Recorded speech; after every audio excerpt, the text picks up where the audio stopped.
사무엘상 10장 1절에서 4절의 말씀.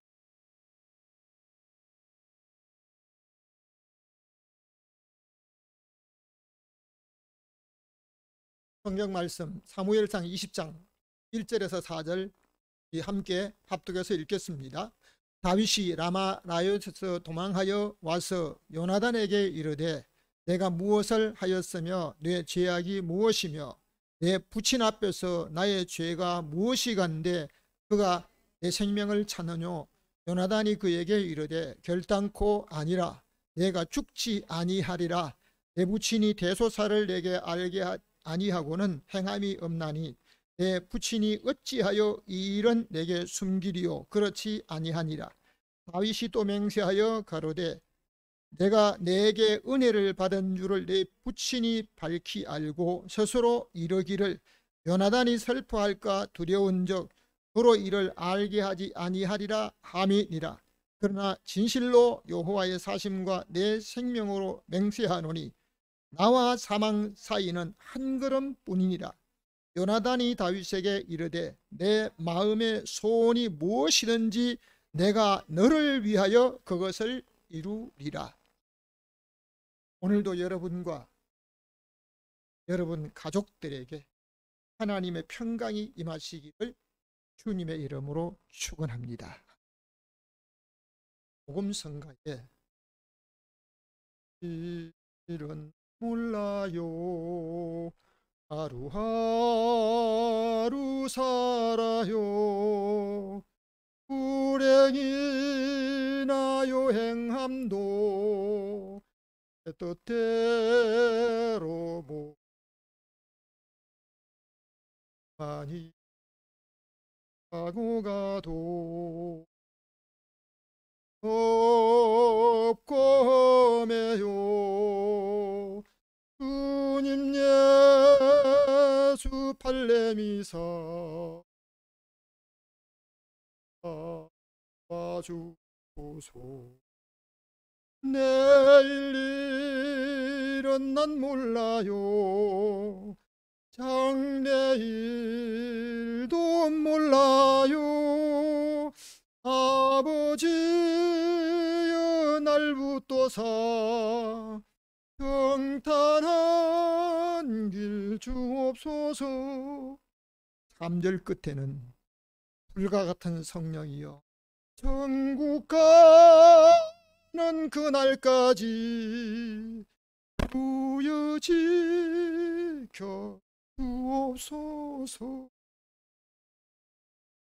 오늘 이러한 찬송이 있는데 저희는 다른 새로운 곳으로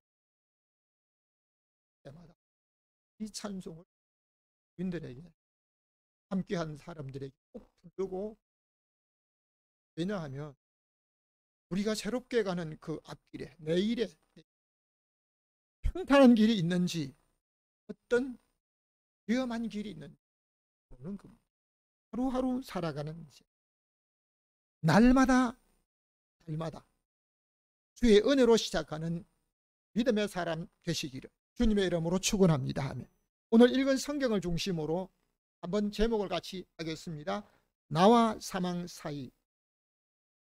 다시 한번 나와 사망 사이 한 걸음 뿐이라고 있는데요. 그 뿐은 뺐습니다. 첫 번째 같이 내려보겠습니다.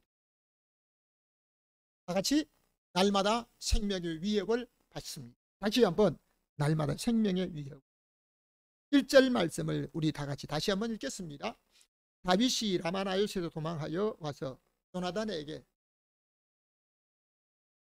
내가 무엇을 하였으며 내 죄악이 무엇이며 내 부친 앞에서 나의 죄가 무엇이간데 그가 내 생명을 찾느뇨. 우리 인생은 어떤 길을 간다고 해도 우리 앞에 완전히 보장된 집이나 일도 없습니다. 미국의 부통령으로 있었던 어떤 분은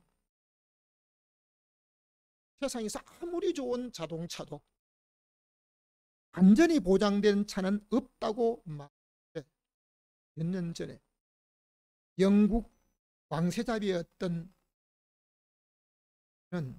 세계에서 가장 좋은 차라고 벤처를 타고 그 차에 특수 장치와 모든 걸 다 하고 차를 타고 가다가 교통사고로, 지금도 교통사고로 젊은 사람이 좋은 차 안에서 생명을 잃는 일들은 계속되고,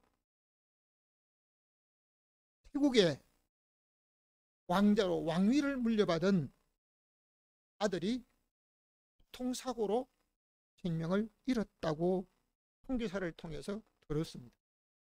다윗은 사무엘에 있는 라마 나요스에 피해 갔는데 그곳까지 사울이 군사를 다윗을 잡으러 보냈습니다. 한 번 보냈는데 사람들이 가서 잡아오기는 고사하고 거기 가는 도중에 가서 이미 성령에 충만해 가지고 예언하고 방언하고 자기들이 왜 왔는지 모를 정도로 있으니까 두 번째 또 보냅니다. 그 사람들이 또 그렇게 됩니다. 세 번째 또 보냅니다. 그래도 안 되니까 직접, 그런데 사울이 가서 다른 사람 앞에서 왕의 체면이고 뭐고 누워서 예언하고 방언하니까 자기가 다윗을 잡으러 왔던 목적을 버리고 결국은 다윗이 그곳에도 안전하지 못하다는 걸 알고 도망왔습니다. 그리고 요나단을 만나서 오늘 읽은 말씀대로 내가 무엇을 잘못했느냐, 너희 아버지에게, 나라에 내가 뭔 죄를 지었기에 너희 아버지가 내 생명을 찾느냐고. 사무엘 하 22장 5절 말씀을 읽어주시기 바랍니다. 사망의 물결이 나를 애우고 불의의 창수가 나를 두렵게 하였으며 음부의 줄이 나를 두르고 사망의 울무가 내게 이르렀도다. 아멘. 저는 요즘 살아가면서 참으로 놀라운 체험들을 하고 있습니다. 강원도 연천, 철원 밑에 있는 연천에 어떤 목적이 있어 거기 가는, 이미 MBC 방송국에서 미리 가서 기다리더라고요. 그 사람들이 거기 왔기 때문에 내가 가려고 하는 목적지까지 다른 사람이 못 들어가는데 그 방송국 직원들하고 그 사람들은 허가를 얻었기 때문에 그 안까지 들어갈 수가 있었습니다. 그리고 또 무엇을 하려고 전심으로 봉사하려고 했는데 다른 사람들이 거기에 동참하고 함께하는 사람을 뿐만 아니라 제가 이 말씀을 준비하고 있는 도중에 세계적인 사건이 벌어졌습니다. 한번 사진을 보여주시기 바랍니다. 왼쪽에 빨간 표시가 되어 있는 미국의 한 주입니다.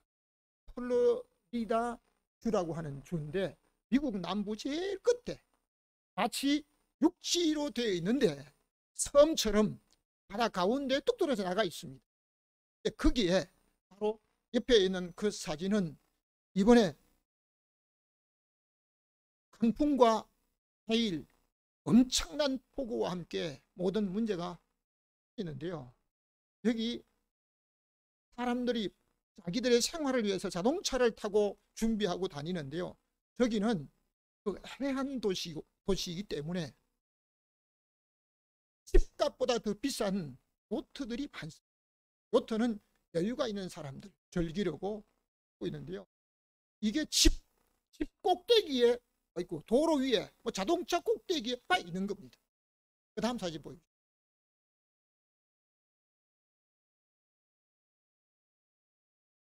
집과 배가 지엉켜 있고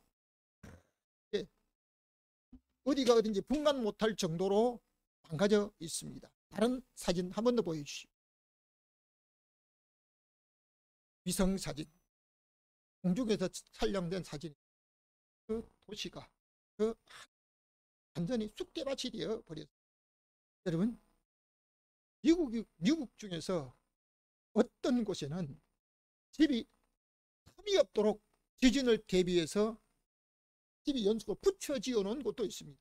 그런데 어떤 곳은 5,000평 내 집 한 채밖에 못 지는 곳도 있어요. 그런데 정말 안전하고 살기 좋은 곳, 여유를 가지고 누릴 수 있는 그런 곳이라도 이제 사망의 물결이 나를 애우고 불의의 창수가, 강물이 갑자기 범람하고 물이 집을 삼키고 모든 도로에 물이 잠겨 있으니까 자동차로 다닐 수 없고 보트로 다니고 있는 그 모습을 방송에서 보기도 했습니다. 시속 240km의 강풍이 덮치고 수십 명이 생명을 잃었는데요. 23만 명이 피해를 입었다라고 합니다. 그 플로리다 주라고 하는 그 주는요, 미국의 한 작은 동네처럼 갔을 것이다? 아닙니다. 우리 한국 땅 넓이가 10만 210평방킬로미터라고 하는데요.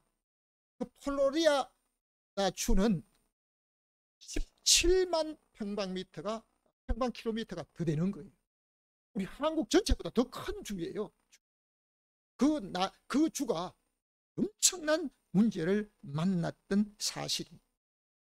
우리 인생에 사는 집과 가는 길에는 어떤 곳에도 죽음의 덕 같은 일들이 저와 여러분이 사는 곳 앞길에도 마치 우리를 기다리듯이 있는 것이 세상이라고 하는 생각해요. 신명기 30장 15절 말씀 읽어주시기 바랍니다. 보라, 내가 오늘날 생명과 복과 사망과 화를 내 앞에 두었나니. 아멘. 우리 앞에는 좋은 날이 오기를 기다리고 있지만 하나님께서 인생의 앞길에 복과 사망과 화, 이런 모든 일들을 우리 앞에 두고 있다라고 하셨습니다. 인생은 어떤 길을 가든지 자기가 가는 길 앞에 복만 있는 것이 아니라 사망도 함께 있는 것을 분명히 알고 살아야 할 줄로 믿습니다. 다시 한번 시편 23편 4절 말씀 읽어주시기 바랍니다. 내가 사망의 음침한 골짜기로 다닐지라도 해를 두려워하지 않을 것은 주께서 나와 함께 하심이라. 주의 지팡이와 막대기로 나를 안위하. 아멘. 다윗은 크게 잘못해 자기가 잘못 살아서 다른 사람 보기에 그릇되게 다윗은 너무너무 신실하게 살아간 사람이었고 하나님을 의지하고 살아간 사람이었습니다. 그런데 다윗의 고백 속에 내가 사망의 음침한 골짜기로 마치 죽음이 좌우에 나를 덮치려고 기다리고 있는 것처럼 그런 곳을 다닐지라도 우리 하나님이 나와 함께 하시기 때문에 내가 평안히 길을 갈 수가 있다는 겁니다. 뿐만 아니라 주의 지팡이, 내가 힘이 없고 연약할 때 그 지팡이로 의지해서 가야 되는 일들도 있습니다. 그런데 그 지팡이만 있는 것이 아니고 막대기도 있다는 것입니다. 내가 혹 하나님 보시기에 그릇되게 갈 때 그 막대기로 한번 그 막대기가 여러분 3일 동안 이스라엘 백성들에게 다윗 한 사람이 잘못했는데 3일 동안 주의 막대기로 딱 했는데요. 수만 명. 그러니까 다윗은 하나님 앞에 내가 지팡이만 의지하고 가는 것이 아니고 주의 막대기도 있기 때문에 내가 주님을 의지하고 간다는 겁니다. 오늘 저와 여러분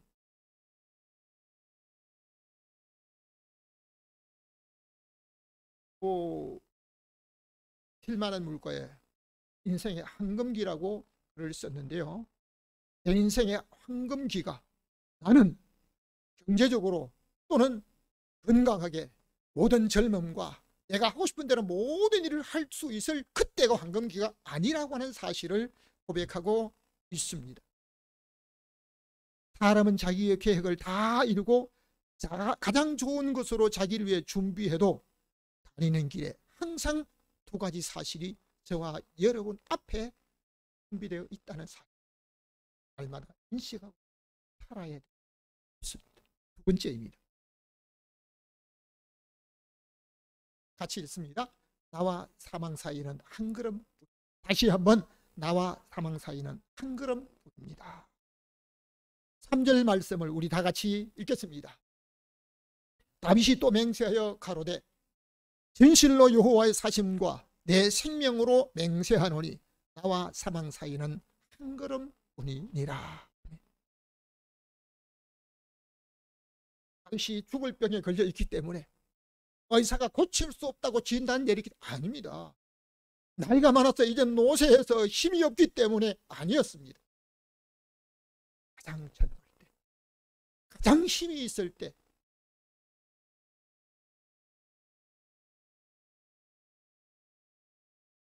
와 사망 사이에 우리들이 몇 메타가 아닌 한 걸음.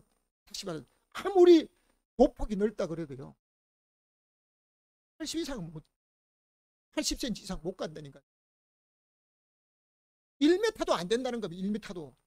그러니까 어떤 분이, 어떤 박사가 그러더라고요. 사람아 1m가 아니고 백시장 하나도 안 되네. 누가? 범죄한 사람? 하나님 앞에 그릇되게 산 사람? 하나님 앞에 바르게 사는 사람이라 할지라도 나와 사망 사이는 한 걸음뿐이라는 겁니다. 한 걸음 밖에 있는, 바로 한 걸음 곁에 있는 그 사망을 모르는. 구약에 보면 이세벨이라고 하는 여인은 자기 얼굴을 아름답게 해서 눈썹을 그리고 있습니다. 눈썹 그리고 그날 못 넘겼어요. 왜요? 그 성위에서 던져져 가지고 두개골밖에 남지 않은 그 인생이 되었어요. 벨사살 왕이라고 하는 사람은 귀인들 1,000명을 왕궁에 불러놓고 술잔치를 벌였습니다. 예루살렘에서 가져온 은금 기명들을 그릇들 가지고 그 금과 은그릇에 술 먹고 즐기면서 있었는데요. 그 사람의 생명은 그날 밤을, 바로 그날 밤, 여러분 오늘 나와 사망 사이는 얼마나 떨어져 있다고 생각하십니까? 다윗은 가장 젊을 때 나라를 위해서 공로를 세우고 왕에게 뽑혀서 관직에 있으며 살고 있는 가운데 요나단에게 고백한 다윗의 고백입니다. 나와 죽음의 거리 한 걸음뿐 1m. 그것은 다윗의 고백만이 아닙니다. 저와 여러분도 같은 고백을 해야 됩니다. 인생의 죽음과 나와의 거리는 불과 한 걸음밖에. 예레미야 9장 21절 한번 읽어주시기 바랍니다. 저 사망이 우리 창문에 올라오며 우리 궁실에 들어오며. 아멘. 사망이 멀리서 불신자들에게 먼저 오는 것이 아닙니다. 그리고 반드시 질병을 통해서 이스라엘 백성들이 고통을 당할 때만 오는 것이 아닙니다. 이스라엘 백성들이 애굽에 있을 때 마지막에 장자의 죽는 재앙이 10번째로 있을 때요, 그 재앙이 어디로 통해 옵니까? 문으로 들어오는 거예요. 그러니까 문좌우 설주 임방에도 양의 피를 발라라. 양의 피가 있는 집은 내가 너희를 넘어서 죽음이 너희 집을 넘어가. 어디를 통해서? 문을 통해서 들어오기 때문에. 여러분 중국 한번 가보세요. 중국에 재앙들이 어떤 불행한 것이 못 들어오도록 대문 열고 들어가면, 집안에 들어가면 그냥 들어갈 수 있도록 안 되어 있습니다. 반드시 앞에다 문을 막아놓고 있습니다. 돌아서 들어가도록. 재앙이나 그릇된 것은 직접 들어오지 말고 관공서나 어떤 중요한 건물에 들어갈 때 보세요. 자꾸 물고 계속 이래야 돼요. 즐거운 일이 있고 축제가 있을 때 뭐라 해요? 폭죽을 쏩니다. 왜? 그 폭죽 소리 듣고 그 악한 것이 물러가라고. 여러분 오늘 우리가 살아가는데 우리 집에는 좋은 일들만, 좋은 소식만 들어오기를 기다려서 어떤 집 대문에는 연초에 입춘백일. 여러분 그 문을 통해서 좋은 것만 들어옵니까? 아닙니다. 사랑도 들어오고 있다는 것입니다. 그러니까 오늘 우리가 세상을 살아가면서 이제 사망이 아무개 집 문, 손가락질 받는 그 사람의 집에만 들어오게 안 돼. 우리 집에도 들어오고 있다는 것입니다. 그러니까 오늘 하나님 앞에 우리가 어떻게 살아야 될까? 잠언 14장 12절 말씀 읽어주시기 바랍니다. 어떤 길은 사람의 보기에 바르나 필경은 사망의 길이니라. 이 말씀은 잠언 16장 25절 똑같은 말씀으로 그대로 나와 있습니다. 믿는 사람 중에도 자기가 원하는 길을 가는데 그 길 앞에 사망이 있는지를 모르고 하고, 요시야는 선지자의 칭찬을 받고 하나님께 인정함을 받았다. 요시야만큼 사무엘 이후에 유월절을 성대야가 지키고 하나님 앞에 영광 돌렸다. 그런데 그 믿음의 사람이 애굽 왕 느고의 입에서 나온 하나님의 말씀에 귀를 기울이지 않고 따르지 않다가 그는 상처, 생명을 얼마나 슬프고 마음이 아팠는지 예레미야 천자가 예레미야 애가에 기록하고 있다. 몇 년 전 선교지에 갔을 때 멕시코 선교지로 가는 길이에요. 가다가 보니까 길 옆에 십자가 편물이 참 이렇게 붙어 있더라고. 물어봤어요. 이게 뭔데 십자가 표시가? 저 십자가 있는 곳마다 교통사고가 나서 사람이 죽고. 여러분, 그 외국으로 넘어가는 그런 곳에 길은 가운데 중앙 분리대가 아니요. 중앙 분리대가 없어요. 산 꼭대기에 길을 만들었는데 그냥 노란 줄 하나 트여 있는 거예요. 대형 차가 스쳐 지나가는데 그냥 다른 차들도 같이 오는 거죠. 한순간 거기서 선교사들이 선교의 일을 하기 위해서 선교지로 방문하고 다른 곳에 가다가 교통사고로 사망을 당한 일이 그렇게 많다라고. 믿음이 없기 때문에 아닙니다. 하나님 앞에 전적으로 자신을 맡기고 살아가는 사람에게도 사망의 일들이 있다는 거예요. 얼마나 멀리 있을까요? 다 같이 나와 사망 사이는 한 걸음뿐입니다. 다윗의 고백만이 아니라 저와 여러분의 고백입니다. 세 번째입니다. 다 같이 은혜를 받아야 합니다. 3절 말씀을 다 같이 읽겠습니다. 다윗이 또 맹세하여 가로되 내가 제게 은혜를 받은 줄을 내 후친이 알고. 사람은 하나님께 은혜를 입어야 하면서 또한 사람에게 은혜를 입을 때 자기가 계획하는 그 일에 다른 사람이 동참합니다. 느헤미야는 태국의 왕으로부터 은혜를 받았기 때문에 느헤미야가 왕에게 부탁합니다. 자기 나라를 위해서 부탁을 하는데요. 군사도 물자도 돈도 다른 모든 것 다 제공해 주는 그런. 다윗은 자기가 왕자인 요나단에게 은혜를 받은 것은 사울 왕이 라고 말합니다. 사람은 세상의 권세를 가진 자에게나 힘 있는 사람의 은혜를 받고 다른 사람이 또 은혜를 받은 것을, 그 사람이 어떻게 그가 하는 모든 일에 하나님이 꼭 다른 사람을 붙여서, 이것은 사람에게 은혜를 받은 거죠. 사람은 사람에게 은혜를 받으면 크게 유익되고 그의 삶에 있습니다. 출애굽기 1장 19절 말씀 읽어주시기 바랍니다. 너가 히브리 여인은 애굽 여인과 같지 아니하여 건장하여 전에 사나더이다 하매 하나님이 그 산파들에게 은혜를 베푸시. 아멘. 하나님께서 은혜를 베풀어 주신 것을 보면 그들이 한 것으로 인하여 히브리 산파들, 아이 낳는데 도와주는 산파들입니다. 산파들인데 그들에게 바로 왕이 살인 명령을 내립니다. 남자아이거든 죽여라. 살인 명령을 내립니다.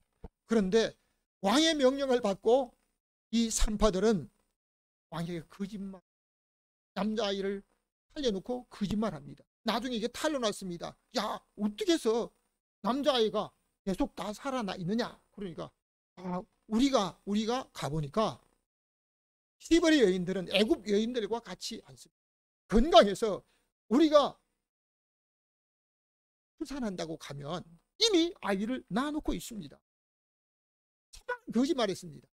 그런데 산파들이 목숨 걸고 거짓말하며 다른 사람의 생명을 살렸을 때 하나님께서 그 사람과 그들의 집에 은혜를 베풀어 주신 사실을 믿으시기 바랍니다. 사람은 자기 유익이 아닌 다른 사람의 생명을 위해서 헌신한 것이 있을 때 바로 그 집에도 하나님의 크신 은혜를 길르앗 야베스 사람들은 목숨 걸고 힘을 다해서 사울과 그 아들들의 시체를 성벽에 걸려 있는 것을 내려서 장사를 잘 치러줬습니다. 그 일로 인해서 다윗 왕으로부터 크게 은혜를 받아 그들의 장래가 보장되었던 것을 성경에서 볼 수 있습니다. 창세기 6장 7절 한번 읽어주시기 바랍니다. 나의 창조한 사람을 사랑하여 쓰러뜨리되 되었으면 한탄함이니라 하시니라. 그러나 노아는 여호와께 은혜를 입었더라. 아멘. 하나님께서 사람들에게 장수의 은혜를 주시고 건강하면서 아주 오래도록 살 수 있도록 했습니다. 그런데 먹고 마시며 자기들의 향락에 빠져 살아가는 모습만 하나님이 보셨을 때 사람 지었음을 후회하셨다라고 했습니다. 그래서 사람을 다 썰어버리겠다고 했을 때 그때 사람은 더 이상 생명을 유지할 수 없었습니다. 그러한 때 노아는 여호와께 은혜를 입었더라. 여러분, 은혜를 입은 노아가 어떻게 됐습니까? 그때 그 시대 사람이 다 죽는데 노아와 노아의 가족만큼은 생명이 보장되었던 사실을 믿으시면 아멘. 욥기 33장 26절 읽어주시기 바랍니다. 그는 하나님께 기도함으로 하나님의 은혜를 베푸사 회복시키시는 아멘. 하나님의 은혜를 입은 욥은 살았어. 왜냐하면 온몸에 발에서부터 발바닥에서 머리까지 피부에 자기 몸에 구더기가 올라갔다. 남아있는 것은 뼈와 가죽밖에 없는 살이 하나도 아주 산송장이라고 할 수 있습니다. 욥이 자기 자신을 고백할 때 내가 회복되는 것보다도요 무덤이 오히려 나를 기다린다. 이제 죽은 자 같았습니다. 그런데 이 죽은 자와 같은 그 욥이 하나님 앞에 기도함으로 하나님이 그에게 은혜를 베풀어 주셨는데요. 하나님께서 회복시켜 주신 줄로 믿습니다. 어느 정도로 회복시켜 줬습니까? 아주 젊은 모습. 잠깐 아닙니다. 잃었던 자식 10명을 얻을 수 있도록 다시 얻을 수 있도록 아내를 통해서 그 10명의 아이들, 여러분 1년에 한 명씩 놓는 그게 아닙니다. 몇십 년이 걸렸는지 모릅니다. 10명의 자녀를 다시 얻을 수 있도록 하나님이 그에게 장수를 주시고 건강을 회복시켜 주셨다는 사실입니다. 전능하신 하나님께서 하나님의 은혜를 입은 사람에게는 죽을 병에서 회복시켜 주실 뿐만 아니라 생명의 보장을 해주신다는 사실을 믿으시면 아멘. 신명기 5장 10절 말씀 다시 한번 읽어주시기 바랍니다. 나를 사랑하고 내 계명을 지키는 자에게는 천대까지 은혜를 베푸느니라. 아멘. 구약의 욥에게만 은혜를 베푸는 것도 죽을 병에서 죽은 몸과 같은 몸이 회복시켜주는 것도 끝이 아니라 지금도 하나님을 사랑하고 그의 계명을 지키는 자에게 천대까지 당신으로부터 계속 후대까지 천대까지 은혜를 베풀어 준다고 하는 약속을 하는데 이것은 지금도 전능하신 하나님의 약속은 보장되고 있다는 사실 믿으시기 바랍니다. 결론적으로 말씀드립니다. 다같이 내 마음의 소원을 이루리라. 다시 한번 내 마음의 소원을 이루리라. 4절 우리 같이 읽겠습니다. 요나단이 다윗에게 이르되 내 마음의 소원이 무엇이든지 내가 너를 위하여 그것을 이루리라. 아멘. 내 마음에 원하는 것, 내가 돈을 벌어서, 아니면 내가 건강해서, 아니면 내가 어떤 목적을 이루어서 다른 사람이 이루게, 내 마음의 소원을 다른 사람이, 권세 있는 사람이, 재물 가진 사람이, 힘 있는 사람이 이루게 한다는 것입니다. 사람은 자기가 노력하면 모든 걸 이룰 줄 알고 있으나 하나님께서 이루게 하셔야 합니다. 그러므로 너의 행사를 여호와께 맡기라. 그리하면 너의 경량하는 것이 이루리라고 잠언 16장에 말씀하고 있습니다. 자기의 힘으로 이루는 것이 아니라 다윗이 자기 마음에 소원한 이것을, 누가 내가 내 마음에 소원한 건 당신 너 이루어라 아닙니다. 요나단이 왕자입니다. 힘이 있습니다. 권세가 있습니다. 내 마음에 소원한 것을 내가 너를 위해서 이루겠다. 세상 사람들, 여러분 오늘날 정치인들의 모습을 보죠. 대통령이 될 수 있다, 아니면 어떤 권세를 잡을 수 있다, 이러면 같이 친구로 지내고 가장 가까운 사람도 그 사람의 허물을 얘기해가지고 그 사람 떨어뜨리고 자기가 되려고 합니다. 그런데 요나단은 아버지가 자기 왕이기 때문에 자동적으로 왕이 되는 겁니다. 그런데 요나단은 자기가 먼저 왕이 되는 게 아니고 너가 먼저 왕이 되고 내가 너 다음이 될 거라고, 아니 왕의 자리를 다윗에게 양보합니다. 오늘날 정치인들이 이런 말씀을 들으면 어떻게 됩니까? 여러분, 오늘 우리가 요나단이 다윗을 자기 생명보다 더 사랑하였기 때문에 너의 마음의 소원을 내가 이루리라. 여러분의 마음의 소원, 여러분이 노력하고 계획하고 모든 사업을 이루어서 이루어지는 것이 아니라 다른 사람이 여러분의 소원을 이루시기를 주님의 이름으로 축원합니다. 에스더 5장 3절 우리 다 같이 한번 다시 읽겠습니다. 에스더 3장입니다. 왕이 이르되 왕후 에스더여, 그대의 소원이 무엇이며 요구가 무엇이뇨? 나라의 절반이라도 그대에게 주겠노라 하며. 저와 여러분도 다 개인적인 소원이 있습니다. 자기의 소원이 자기 노력으로 이루어지는 게 아니에요. 에스더는 소원이 그런데 죽을 생명, 그러니까 이미 죽이려고 계획된 그날 자기 민족을 위해서 금식을 하고 죽을 각오를 하고 자기 남편 갑니다. 그때 왕이 그를 음호를 해서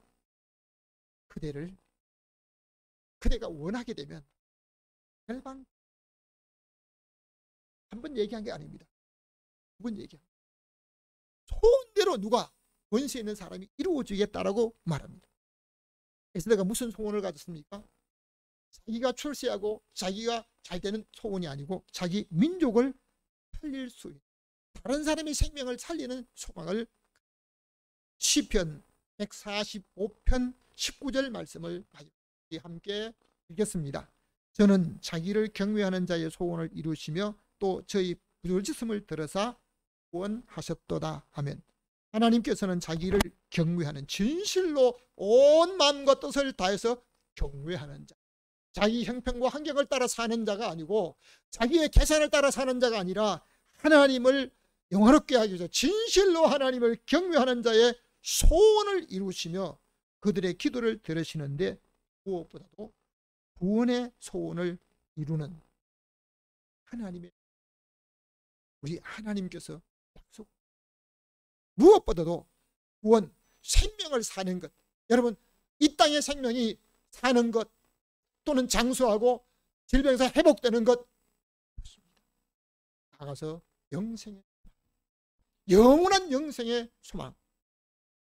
오늘도 우리 하나님께서 내 마음의 소원을 이루어 우리 하나님께서 구원의 은혜를 이루시고 저와 여러분을 통해 여러분의 가족이 구원받고 영원한 행복의 사람, 소망의 사람으로 살아가는 복된 믿음의 사람들 다 되시기를 주님의 이름으로 축원합니다. 지금도 살아계셔서 우리 앞에 사망과 엄부와 또 복과 저주의 길이 있다 할지라도 하나님께서 은혜를 베풀어 주셔서 우리 하나님이 함께 하셔서 형통케 하시며 이기게 하신 하나님 아버지, 우리 하나님의 은혜를 입고 날마다 영육간의 강건한 사람으로, 우리 하나님께서 생명을 보장해 주시는 사람으로 살 수 있도록 우리를 통해서 우리의 가족들이, 나를 만나는 사람들이 구원 얻고 영원한 영생의 소망을 누리는 사람으로 살 수 있도록 성령으로 이끌어 주옵소서. 우리에게 영원한 소망 되시는 예수 그리스도의 이름으로 기도하옵나이다. 지금은 교회의 머리가 되시고 우리의 영원한 소망 되시는 예수 그리스도의 은혜와 하나님 아버지의 사랑하심과 성령님의 감화감동 교통하심의 역사와 다윗의 고백하는 것처럼 나와 사망 사이는 한 걸음 뿌리지만 우리 하나님의 은혜로 생명에 보장받고 영육간의 강건한 사람으로 살기 원하는 모든 성도들 머리 위에, 가정 위에 이제로부터 영원히 함께 있을지어다.